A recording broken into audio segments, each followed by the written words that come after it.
Kita mulai. Assalamualaikum warahmatullahi wabarakatuh.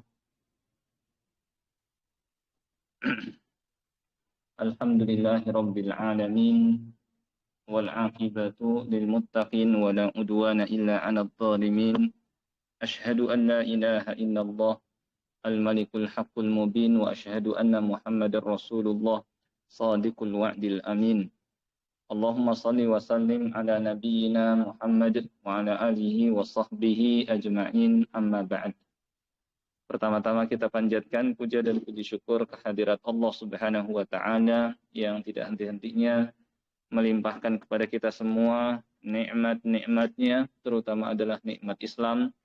Demikian pula nikmat taufik, dimudahkan kita oleh Allah Subhanahu wa taala untuk melangkahkan kaki kita menuju rumahnya, melaksanakan salah satu perintahnya yaitu salat subuh berjamaah.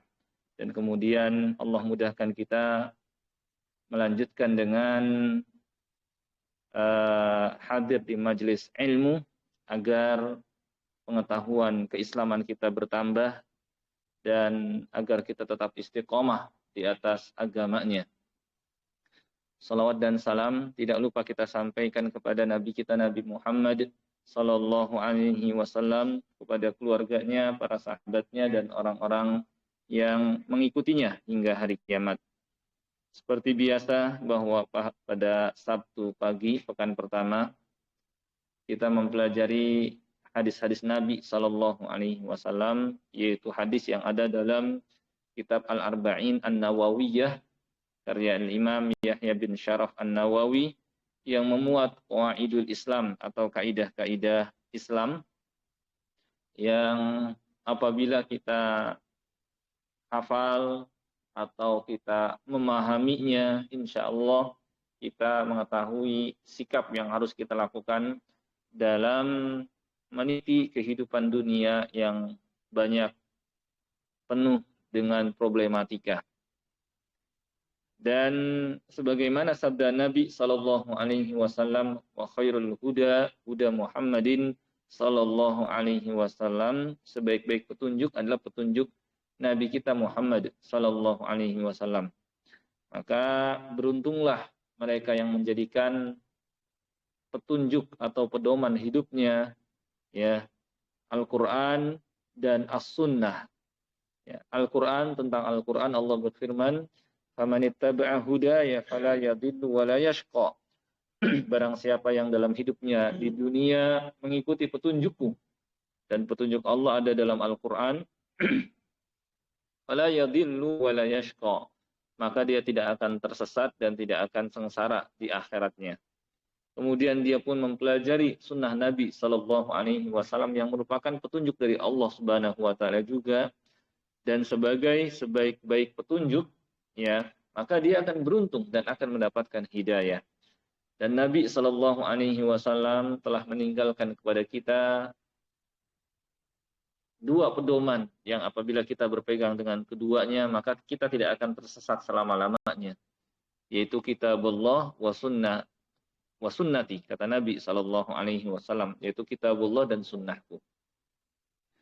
Dan yang kita pelajari adalah salah satu kitab yang memuat hadis-hadis Nabi sallallahu alaihi wasallam ya, yang meskipun cuma 40-an hadis tetapi mewakili banyak hadis-hadis yang lain ya.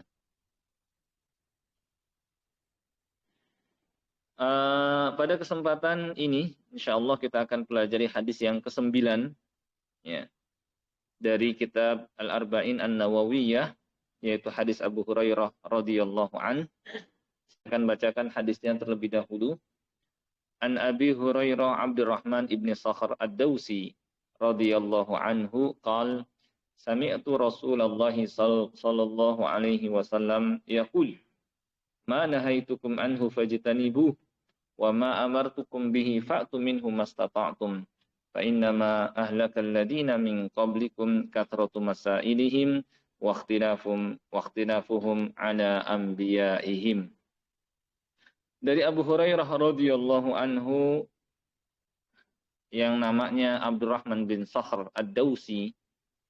Ia berkata, aku mendengar Rasulullah Shallallahu Alaihi Wasallam bersabda, "Ma nahaitukum anhu, apa saja yang aku larang kalian mengerjakannya. Fajtanibuh, maka jauhilah."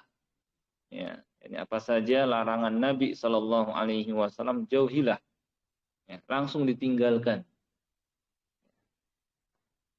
Wa ma amartukum bihi fa'tu minhu mastata'tum. Sedangkan yang aku perintahkan kepada kalian, maka kerjakanlah semampu kalian.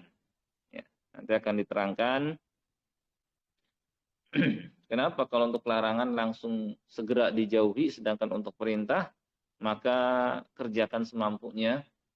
Ya, intinya bahwa kalau larangan kita tidak perlu melakukan, cukup berhenti. Maka ya harus dijauhi. Jangan tunggu nanti, bertahap, berproses, karena kita tidak melakukannya, hanya cukup berhenti saja. Ya, beda dengan melaksanakan perintah Nabi Shallallahu Alaihi Wasallam yang kita di sana butuh melakukan, yang mana keadaan kita kadang mampu melakukan perbuatan itu dan terkadang sebagian saja dan terkadang seluruhnya tidak bisa. Maka dalam hal ini dikerjakan sesuai kemampuan kita. Seperti sholat misalnya, ketika seseorang sedang sakit, nggak bisa lama berdiri, ya sholat, tetap sholat meskipun sambil duduk. Nggak bisa sholat sambil duduk, ya mungkin masih sakit juga, maka tetap sholat juga meskipun sambil berbaring. Nah ini karena perintah butuh adanya tindakan yang dilakukan. Maka ini disesuaikan dengan kemampuan kita. Sehingga ada kaidah la wajib ma'al ajiz. Tidak ada kewajiban kalau kita tidak mampu melakukan. Fa inna ma ahlakal ladina min qablikum kathratu masailihim, karena yang membuat binasa generasi sebelum kalian adalah kathratu masailihim. Banyak bertanya. Ya. Nanti akan diterangkan pertanyaan yang seperti apa yang membuat istilahnya binasa dalam artian tidak baik, ya, buat keadaan agama seseorang. Wa ikhtilafuhum ala anbiya'ihim, dan sikap mereka menyelisihi para nabi alaihi wassalatu wassalam.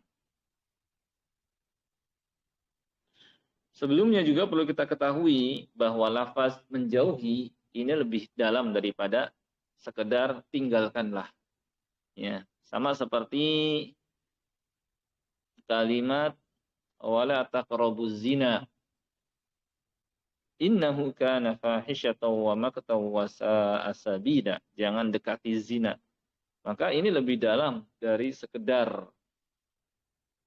zina itu, bahkan dia pun harus menjauhi segala sarana yang bisa mengantarkan kepada perzinaan, seperti pacaran, ya, dan segala yang mengarah ke arah sana, ya, berduaan, bersentuhan dan lain sebagainya.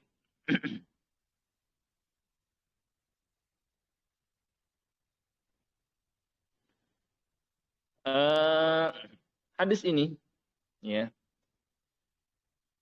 memerintahkan kepada kita yang pertama tentunya adalah menjauhi apa yang Nabi Shallallahu Alaihi Wasallam larang. Kita tahu larangan Nabi Shallallahu Alaihi Wasallam ada larangan terkait dengan akidah, ya, seperti syirik yang merupakan dosa yang sangat besar, baik syirik akbar maupun syirik asghar. Kemudian juga mendatangi dukun, peramal, ya. Kemudian juga terhadap orang tua bersikap durhaka, kepada saudara memutuskan tali silaturahim, kepada tetangga menyakiti, ketika bicara berdusta, ketika diamanahkan berkhianat, ketika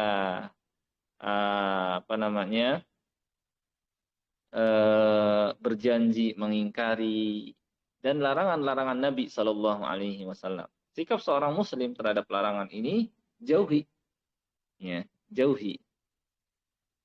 Sedangkan terhadap perintahnya, ya, kita tahu perintahnya, ya, seperti sholat yang 5 waktu, berpuasa, membayar zakat, berbakti kepada orang tua, menyambung tali silaturahim, berkata jujur, menepati janji, menunaikan amanah, berbuatlah baik kepada tetangga, kepada orang lain dan sebagainya, kita laksanakan. Ya, yang butuh tindakan atau perbuatan, kerjakan sesuai kemampuan kita. Ya. Ada perintah naik haji. Ya. Kita nggak punya uang untuk mengadakan perjalanan ke sana, ya sudah, tidak gugur kewajiban haji. Ya. Kemudian tadi sholat juga sama, puasa juga sama, dan ibadah-ibadah yang lain. Ya. Tetapi tetap kalau puasa ketika tidak mampu hanya karena sakit misalnya harus mengkodoknya. Ya, jangan sampai hanya merasa tidak kuat hanya perasaan saya padahal mampu, yang lain saja mampu dia kemudian meninggalkan, nggak boleh. Ya. Baik. Perlu diketahui terkait dengan larangan Nabi Shallallahu Alaihi Wasallam juga ini ada dua macam. Ya. Sebagaimana dalam usul fiqh larangan Nabi Shallallahu Alaihi Wasallam ada yang namanya nahyu tahrim, larangan yang menunjukkan haram. Dan ini asal larangan itu menunjukkan haram. Ya, al-aslu fin nahyi lit tahrim. Hukum asal larangan itu haram kecuali ada dalil yang memalingkan dari haram kepada makruh. Ya, hanya tidak disukai saja atau sebaiknya ditinggalkan saja. Contoh, ada larangan la tashrab wa anta qa'im, jangan minum sambil berdiri. Kemudian ada praktek Nabi Shallallahu Alaihi Wasallam pernah minum sambil berdiri. Sebagian ulama menjama antara dua hadis ini, yaitu bahwa larangan ini menunjukkan makruh saja, karena terkait dengan adab. Ya, makruh sebaiknya ditinggalkan. Nah ini contoh ada dalil yang memalingkan. Hukum asalnya sebelum ada dalil yang memalingkan menunjukkan haram. Ya, hukum asalnya. Yang kedua, nahyu karohah atau disebut dengan makruh. Ya. Ini ketika ada dalil yang memalingkan dari keharaman kepada makruh. Ya, kepada makruh. Ya. Sikap kita sebaiknya ditinggalkan dan dengan meninggalkannya kita dapatkan pahala. Sudah maklum bagi kita terkait dengan istilah makruh dalam usulul fiqh. Ya, dalam fikih. Akan tetapi sikap seorang muslim hendaknya seperti sikap para sahabat radhiyallahu anhum. Mereka ketika ada larangan nggak bertanya, ini larangan ini haram atau makruh. Ya. Bahkan mereka tinggalkan. Sebagaimana perintah, ya, mereka tidak mengatakan wajib atau sunnah. Bahkan mereka kerjakan semampu mereka. Ya.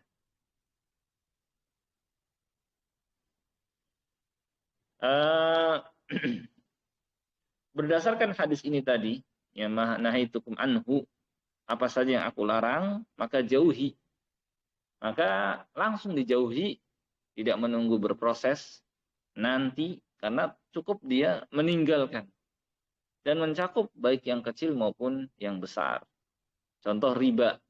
Ya. Ketika dilarang oleh Allah Subhanahu wa taala, maka sudah jangan lagi melakukan riba meskipun cuma ngambil keuntungan atau bunganya hanya sedikit, cuma berapa persen, 0,5% misalnya, tetap dia jauhi. Gitu ya. Akan tapi ada kaidah sebagaimana dalam kaidah fikih dan usulul fikih, ya, bahwa ad-daruratu tubihul mahdzurat. Ini di antara kemudahan agama ini. Bahwa kondisi darurat membolehkan perkara yang haram. Ya.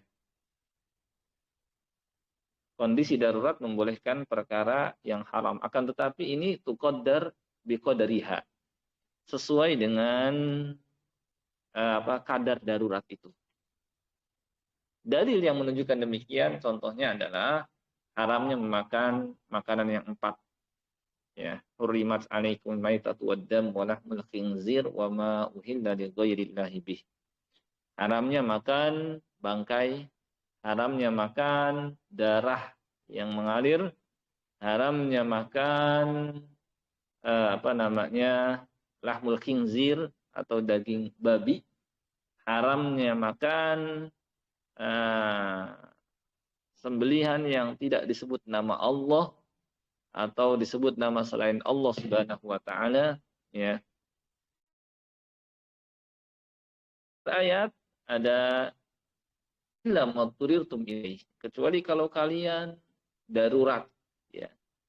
Kecuali kalau kalian darurat. Darurat ini adalah kondisi yang kalau dia tidak mengkonsumsi makanan tersebut dia akan mati karena lapar. Ya, dia berada di tengah hutan. Adanya ya itu makanan itu yang mudah dia peroleh. Maka dalam hal ini dia boleh mengkonsumsinya cuma sesuai dengan kebutuhan. Ya. Ghairu bagi wala'ad istilahnya. Tidak menginginkan, lebih menghendaki yang diharamkan itu padahal masih ada yang halal. Wala'ad, dan tidak melampaui batas melebihi kebutuhan. Kalau sudah dapat menegakkan tulang punggungnya, dapat melangsungkan kehidupannya, maka cukup, ya. Dia tidak perlu sampai kenyang.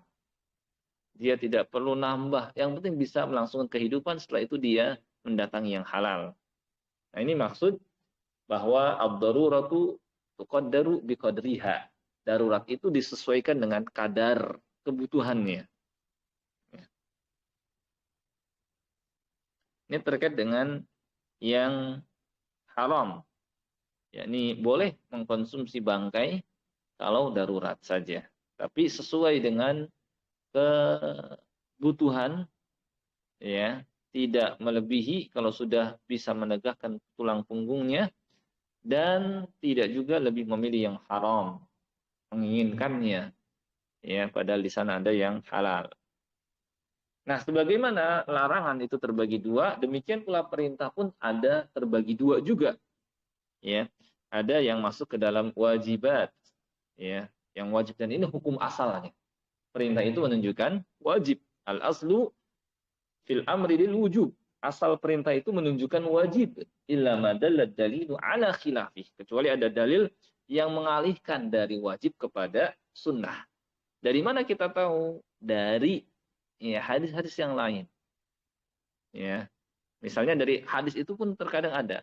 Contoh sabda Nabi sallallahu alaihi wasallam, "Ma baina kulli adanaini shalah, ma baina kulli adanaini shalah, ma baina kulli adanaini shalah, liman syaa." Antara dua azan, azan dan iqamat itu ada salat. Antara dua azan, azan dan iqamat itu ada salat. Antara dua azan, azan dan iqamat itu ada salat. Liman syaa, bagi siapa yang mau. Nah, ini menunjukkan bahwa perintah ini tidak wajib, ya. Pada dalam hadis lain, sallu qabla al-maghrib, sallu qabla al-maghrib, sallu qabla al-maghrib, liman syaa, gitu, ya. Nah, ini contoh untuk mengetahui suatu perintah, yakni menunjukkan hanya sunnah saja, karena ada dalil yang memalingkannya. Dan dengan seperti ini, dengan kita pahami ternyata larangan ada dua, ada larangan menunjukkan haram, ada larangan menunjukkan makruh, perintah pun ada dua, ada perintah yang menunjukkan wajib dan ada perintah yang menunjukkan sunnah. Jadi mudah, kita akan mudah beragama. Ya, kita akan mudah beragama, sehingga kita tidak mewajibkan diri kita untuk melakukan terus yang sunnah. Ya. Karena agama ini tegak di atas kemudahan. Kata Nabi Shallallahu Alaihi Wasallam, ad-dinu yusr. Agama ini seluruhnya mudah, baik usul maupun furu', baik dasar maupun cabang. Ya, akidahnya mudah dicerna, syariatnya mudah diamalkan. Ya. Wala yushadad dina ahadun illa ghadabah. Tidak ada yang coba-coba menyusahkan agama ini kecuali dia akan kalah sendiri. Ya, akan kalah sendiri. Sebagian ulama menerangkan apa maksud menyusahkan diri dalam beragama, mewajibkan yang sunnah. Pokoknya selama ini saya nggak akan meninggalkan sholat sunnah rawatib. Saya nggak akan meninggalkan sholat duha. Saya nggak akan meninggalkan sholat malam. Ya, saya akan tiap hari atau saya akan sering berpuasa. Puasa Nabi Daud ditambah puasa Senin Kamis atau puasa 3 hari dalam setiap bulan, atau saya akan menghatamkan Al-Quran dalam sehari 5 juz. Dia wajibkan yang sunnah. Ini menyusahkan agama ini. Yang sunnah tetap katakan sunnah. Yang ada dia akan merasakan sendiri beratnya. Mungkin di awal bisa dan mampu. Ya, karena manusia itu ada masa-masa semangat dan ada masa-masa fatrah atau futur. Di masa semangat mungkin dia bisa melakukan. Tapi akan tiba masa di mana dia bosan, di mana dia nggak semangat. Ya. Nah, kalau masih di atas sunnah, tetap mengerjakan kewajiban masih selamat. Kalau sampai futurnya sampai meninggalkan kewajiban, binasa. Ya. Nah ini contoh menyusahkan diri dalam beragama. Yang sunnah tetap katakan sunnah. Atau menolak, mengharamkan yang dihalalkan oleh Allah Subhanahu wa Ta'ala. Allah halalkan pernikahan, dia nggak mau menikah. Allah halalkan ya mengkonsumsi daging, susu, dia haramkan. Allah menghalalkan ya berbagai macam, ya dia malah istilahnya mengharamkan, menyusahkan diri. Atau termasuk juga menyusahkan diri dalam beragama adalah menolak rukhsah, keringanan dari Allah Subhanahu wa Ta'ala. Allah memberikan keringanan berbuka bagi orang yang berpuasa saat safar. Dia maksakan diri tetap berpuasa, sedangkan perjalanan melelahkan. Atau ya dia diberikan keringanan dalam sholat, boleh mengkosor yang 4 jadi 2, tapi dia menolak, saya akan tetap kerjakan 4 ditambah dengan sholat sunnah rawatib. Ya, yang ada memberatkan dirinya. Nah ini contoh menyusahkan diri dalam beragama. Kita tidak seperti itu. Ya, yang halal katakan yang halal, kemudian yang sunnah diberikan pilihan lebih utama ketika kita sanggup melakukan, kita lakukan. Dan juga jangan meremehkan perkara sunnah. Kan ini sunnah ini. Kalau gitu nggak apa-apa lah. Kalau sering nggak bagus kalau dia tinggalkan.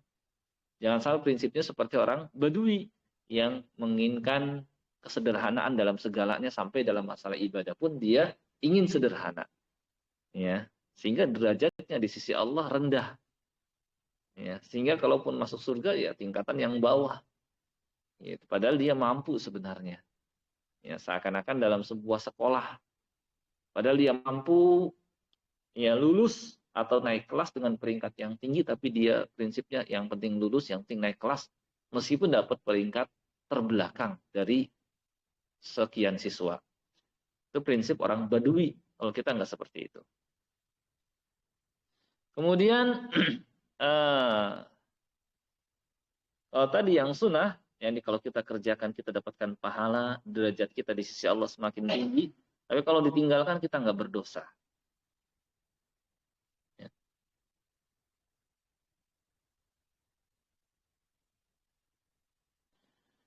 Kemudian tadi terhadap perintah-perintah Allah Subhanahu Wa Taala dan Rasulnya Shallallahu Alaihi Wasallam ini disesuaikan dengan kemampuan kita, ya, kemampuan kita.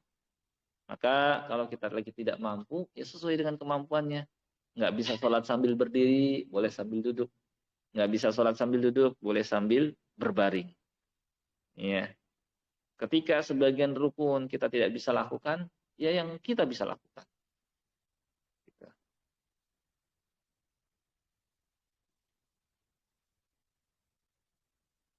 Kemudian prinsip kita juga terhadap perintah, jangan hanya karena perintah itu banyak. Kemudian kita, udahlah sekalian aja, dia malas dan putus asa, ditinggalkan semuanya. Jangan. Prinsip kita, ya, kerjakan yang bisa kita kerjakan. Ya. Sebagaimana dalam kaidah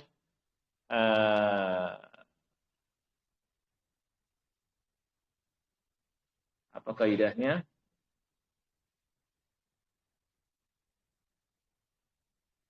Kalau kita tidak bisa melakukan seluruhnya, maka jangan tinggalkan sebagiannya. Ya. Apa bahasa Arabnya? Intinya seperti itu. Contoh, kita tahu setelah sholat sunnah ada zikir-zikir. Sebelum tidur ada zikir-zikir. Oh, banyak banget sih zikir-zikir. Zikir sebelum tidur, ada ayat kursi, ada bismika Allahumma amutu wa ahya atau bismika Allahumma ahya wa amut.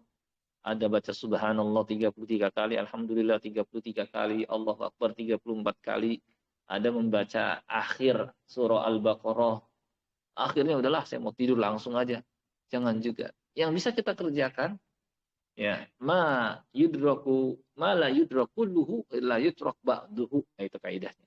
Kalau nggak bisa dikerjakan semuanya, jangan juga ditinggalkan semuanya. Kerjakan yang bisa kita. Oh, saya kali ini karena sangat kantuk sekali, perjalanan melelahkan di siang hari, aktivitas begitu padat. Kalau gitu saya akan tetap baca. Meskipun hanya membaca Bismika Allahumma amutu wa ahya. Meskipun hanya membaca ayatul kursi. Demikianlah setelah sholat, jangan langsung kabur. Coba yang kita bisa baca, kita bisa baca. Astagfirullah, astagfirullah, astagfirullah. Allahumma atas salam, wa minkas salam, tabarakta ya dzal jalali wal ikram. La ilaha illallah wahdahu la syarika lah. Lahul mulku wa lahul hamdu wa huwa ala kulli syai'in qadir. Yang bisa kita baca, kita baca. Kita. Nah, ini prinsipnya. Ya. Selanjutnya, tadi Nabi Shallallahu Alaihi Wasallam menyatakan bahwa fa inna ma ahlakal ladina min qablikum, yang menyebabkan binasa generasi sebelum kita, kathratu masailihim, ya, banyak pertanyaan, banyak bertanya. Apakah kalau gitu kita bertanya tidak baik? Yang jawab jawabnya adalah bahwa ini dirinci, ya. Kalau pertanyaan dengan maksud agar dia mengamalkan, agar dia faham dan dapat mengamalkan, maka ini pertanyaan yang mamduh, terpuji, terkait dengan kaifiatnya bagaimana, ya. Dengan maksud dia mengamalkan, maka ini terpuji. Bahkan pertanyaan merupakan kunci ilmu. Sebagian ulama mengatakan al-ilmu khizanah wa miftahuha al-ilmu as-su'al. Ilmu itu seperti lemari. Buat membuka lemari adalah bertanya, gitu ya. Maka kalau bertanya maksudnya untuk diamalkan, agar paham dan diamalkan, ini terpuji, dan ini seperti yang dilakukan oleh ya para sahabat, sebagian sahabat, bahkan wanita Ansor, ya, mereka banyak bertanya, ya, pada Nabi Shallallahu Alaihi Wasallam, ya, terkait dengan atau dengan maksud untuk diamalkan agar paham agama ini. Dan ada juga pertanyaan yang tidak terpuji, ya, pertanyaan ta'annud dan ta'ammuq, menyusahkan diri. Sudah jelas tapi dia ngorek-ngorek lagi. Seperti Bani Israel. Ya, ketika Allah Subhanahu wa taala perintahkan pada Nabi Musa agar menyuruh Bani Israel menyembelih seekor sapi betina. Ya, jadi ceritanya ada di antara mereka yang terbunuh. Ya, tapi tidak diketahui siapa pembunuhnya. Dan orang-orang pada saling tuduh-menuduh. Akhirnya mereka mendatangi Nabi Musa alaihissalam. Kemudian Nabi Musa alaihissalam mengatakan, Innallaha ya'murukum an tadbahu baqarah. Sungguhnya Allah memerintahkan kalian untuk menyembelih sapi betina. Sapi betina banyak, udah tinggal cari sapi betina kemudian sembelih. Tapi mereka nanya lagi, ya. Qalu lana rabbaka yubayyin lana ma hi. Kata mereka, wahai Musa, berdoalah kepadamu, kepada Rabbmu agar dia menerangkan kepada kami sapi betina yang kayak gimana sih, gitu ya. Nabi Musa alaihissalam mengatakan, qala innahu yaqulu innaha baqarah. Allah berfirman itu sapi. La faridu wala bikrun awanum baina dzalik. Faf'alu ma tuqarun. Pokoknya sapi itu sapi betina yang tidak tua dan tidak muda, pertengahan. Udah kerjakan saja. Mereka bilang, qalu lana rabbaka yubayyin lana ma launuha. Ya, berdoalah kepada Rabbmu agar dia menerangkan kepada kami warnanya kayak gimana. Tambah susah lagi. Qala innahu yaqulu innaha baqaratun safra'u faqi'un launuha tasurrun nadhirin. Pokoknya sapi ini warnanya kuning, membuat senang, menakjubkan orang-orang yang melihatnya. Nanya lagi, qalu lana rabbaka yubayyin lana ma hi innal baqarata tashabaha 'alaina wa inna insyaallah lamuhtadun. Mereka berkata, wahai Musa, berdoalah kepada Rabb agar dia menerangkan kepada kami sapi betina itu yang kayak gimana sih, ya. Dan insya Allah, kalau mereka tidak mengucapkan insya Allah, tentu mereka nggak akan berhasil mencarinya. Diterangkan lagi sapi ini di samping nggak tua, nggak muda, warnanya kuning, kemudian juga nggak pernah dipakai buat membajak sawah, ya, dan dipakai buat istilahnya bekerja. Ya, pokoknya masih betul-betul dijaga oleh pemiliknya. Akhirnya susah. Sampai kata Allah, hampir saja mereka nggak melakukan. Nah, ini contoh pertanyaan yang menyusahkan diri. Padahal kalau dari pertama sapi betina orang, ya pokoknya sapi betina ya sapi betina. Bukan sapi jantan, gitu aja. Udah langsung dipotong, kemudian ambil bagian daripadanya, kemudian dipukulkan kepada mayit. Ya akhirnya setelah susah mencarinya, dan ada pada pemilik ada pada seseorang yang dia nggak mau ngejual kecuali dengan harga yang tinggi, tambah juga ya mereka susah payah, ya baru kemudian dipukullah mayat itu dengan bagian dari sapi betina itu, dan kemudian hidup lagi mayat itu dan beritahukan siapa pembunuhnya, ya. Kemudian termasuk pertanyaan yang tidak baik adalah as-soal bima la faidata minhu wala hajah lahu. Nggak ada keperluan, nggak ada kebutuhannya, ya. Dia nggak dengan maksud mengamalkan. Kemudian juga terkait dengan hal-hal yang uh, tidak dijangkau oleh akal pikiran, menanyakan tentang sifat Allah kayak gimana, kemudian terkait dengan takdir yang disembunyikan, terkait dengan ruh yang kata Allah, wa yas'alunaka 'anir ruh, mereka bertanya kepadamu tentang ruh, ya. Qulir ruhu min amri rabbi, katakanlah ruh itu urusan Rabbku, nggak perlu dikaji sampai secara mendalam. Sudah tahu ya nggak sanggup dikaji secara mendalam, ya. Dia bahannya dari apa, bentuknya kayak gimana, apakah dia lincah bergerak atau bagaimana, ya intinya ruh, ya ruh, yang dengan adanya ruh maka jasad ini jadi hidup. Kalau dikaji secara mendalam, ya harus ahli ilmu, ya, yang mereka punya banyak referensi dalil, seperti Imam Ibnul Qayyim punya kitab Ar-Ruh merujuk kepada dalil. Ya, kalau kita mendalami ya wa ma utitu minal ilmi illa qalila. Kalau mendalami juga tetap yang pengetahuan kita terkait dengan ruh hanya sedikit. Ya, ini nggak ada faedah. Maka Allah katakan qudir ruh min amri rabbi. Katakanlah ruh itu urusan Rabbku. Nggak perlu kalian mendalami. Yang penting tahu ruh itu ya di samping jasad, yang dengan adanya ruh maka hiduplah jasad. Itu cara mana seperti itu. Kemudian kapan kiamat, ya. Kemudian juga pertanyaan-pertanyaan yang belum terjadi, ya, dan nggak mungkin terjadi, jarang terjadi.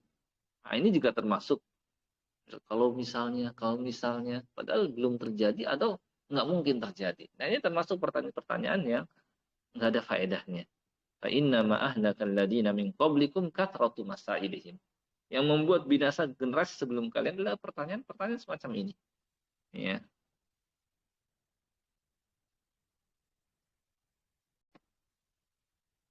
Adapun pertanyaan yang maksudnya adalah agar dia paham prakteknya, kemudian dia ingin mengerjakan, maka ini terpuji. Ya, terhadap pertanyaan ini Allah berfirman, fas'alu ahla dzikri in kuntum la ta'lamun. Bertanyalah kepada ahli ilmu jika kalian tidak mengetahui. Contoh pertanyaan Ka'ab bin Ujrah kepada Nabi sallallahu alaihi wasallam. Allah perintahkan Nabi bersalawat mengucapkan salam kepadamu, bersalawat kepadamu. Lalu bagaimana cara kami bersalawat kepadamu? Maka Nabi sallallahu alaihi wasallam katakan, "Qulu Allahumma shalli ala Muhammad wa ala ali Muhammad kama shallaita ala Ibrahim wa ala ali Ibrahim," dan seterusnya. Nah, ini baru pertanyaan-pertanyaan yang bermanfaat karena agar jelas dan kemudian bisa mengamalkan. Ya. Kata Nabi sallallahu alaihi wasallam juga, "Ni'man nisa nisaul ansar. Lam ya'nahunna al-haya min at-tafaqquh fid din." Sebaik-baik wanita-wanita Ansar, ya, rasa malu tidak menghalangi mereka untuk mendalami agama. Ibnu Abbas radhiyallahu anhuma pernah ditanya, "Kaifa niltal ilma?" Bagaimana engkau bisa memperoleh ilmu yang banyak? Kata beliau, "Bilisanin saul," yaitu karena punya lisan yang suka bertanya. Wa qalbin aqul, ya, akal yang cerdas. Wa jismin ghairi malul, dan badan yang tidak bosan, bahkan semangat dan senang menuntut ilmu. Ya. Nah, inilah apa namanya terkait dengan maksud, ya, tentang apa bertanya, yang membinasakan yang seperti apa, yang terpuji seperti apa, yang tercela tadi, ya, yang terpuji tadi, yakni agar jelas, apalagi untuk menghindarkan kesamaran, syubhat. Nah, ini terpuji, ya, dengan maksud dia dapat mengamalkan. Kemudian yang terakhir sabda Nabi Shallallahu Alaihi Wasallam, waqtilafuhum ala anbiya'in, sebab binasanya orang-orang sebelum kalian adalah karena sikap menyelisihi. Menyelisih maksudnya apa? Tidak mau nurut, ya, apa kata atau perintah para nabi. Ya. Para nabi, ya, melebihi orang tua. Orang tua kita tahu ketika menyuruh, ketika melarang anaknya, nggak mungkin dia menyuruh dan melarang terhadap sesuatu, menyuruh terhadap sesuatu yang membahayakan. Pasti orang tua nyuruhnya kepada kebaikan. Nyuruh, ya, jangan tidur malam-malam, nanti bangunnya kesiangan. Misalnya, ya. Nyuruh untuk rajin, jangan malas. Nyuruh untuk belajar. Nyuruh untuk bisa mengatur waktu, ya. Pasti menginginkan kebaikan. Akan tapi, ya, para nabi lebih di atas orang tua, ya. Makanya mencintai mereka melebihi kecintaan kita kepada orang tua, kepada anak, dan kepada manusia seluruhnya. Nah, para nabi lebih menginginkan lagi kebaikan kepada umatnya. Nabi kita Muhammad sallallahu alaihi wasallam, tentangnya Allah berfirman, "Laqad ja'akum rasulun min anfusikum azizun 'alaihi ma 'anittum harisun 'alaikum bil mu'minina raufur rahim." Sungguh telah datang kepada kalian seorang rasul dari kalangan kalian. Azizun 'alaihi ma 'anittum, terasa berat olehnya penderitaan kalian. Nggak mau kalian menderita. Harisun 'alaikum, berusaha memberikan yang bermanfaat buat kalian. Ya, bil mu'minina raufur rahim, dan kepada orang-orang mukmin sangat rauf, sangat belas kasih dan penyayang.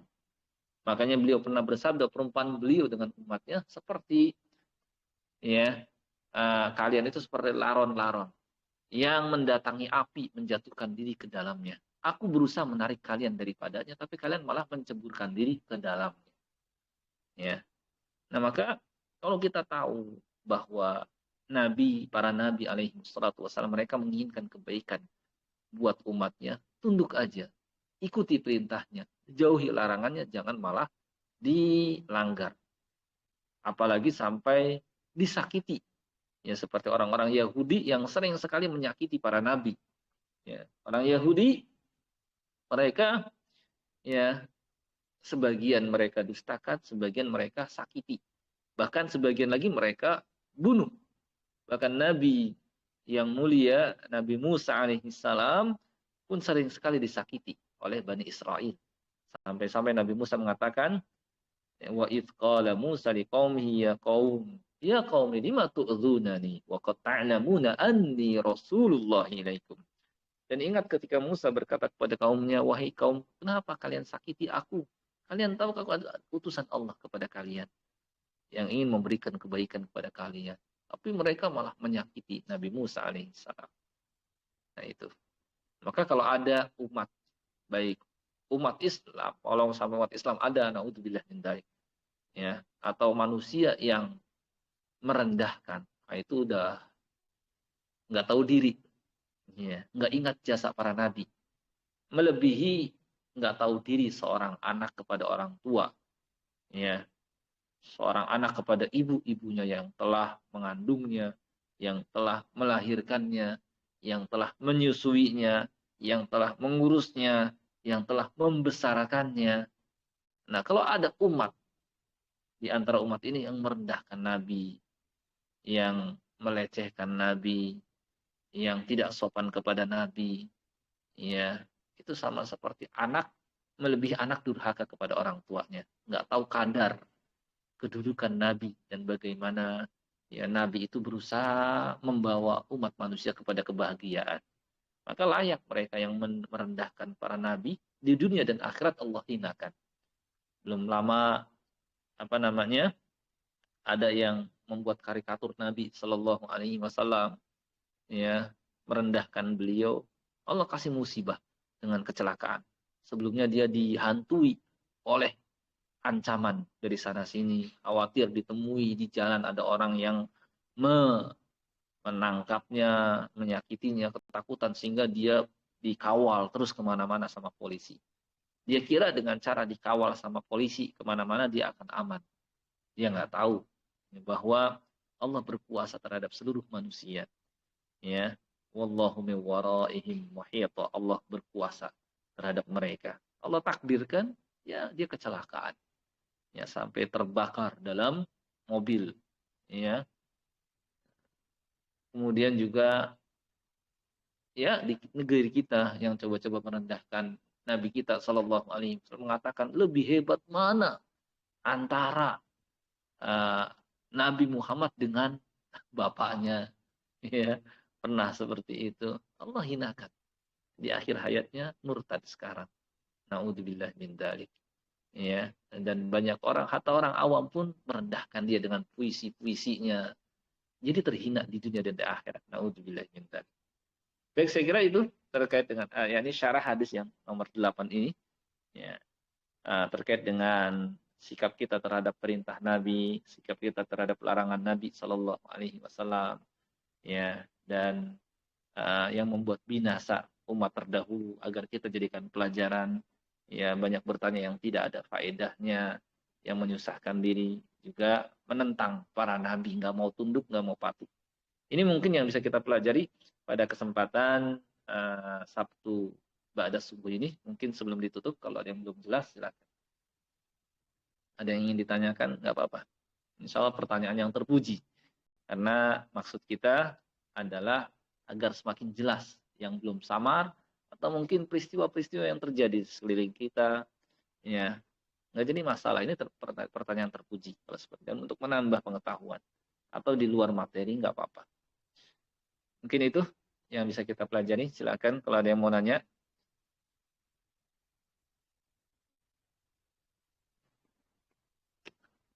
Saya yakin insya Allah penjelasannya mudah-mudahan ya jelas, bisa dipahami, ya.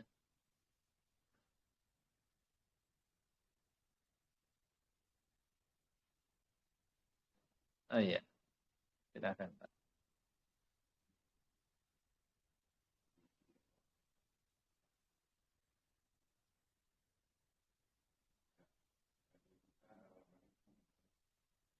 Betul.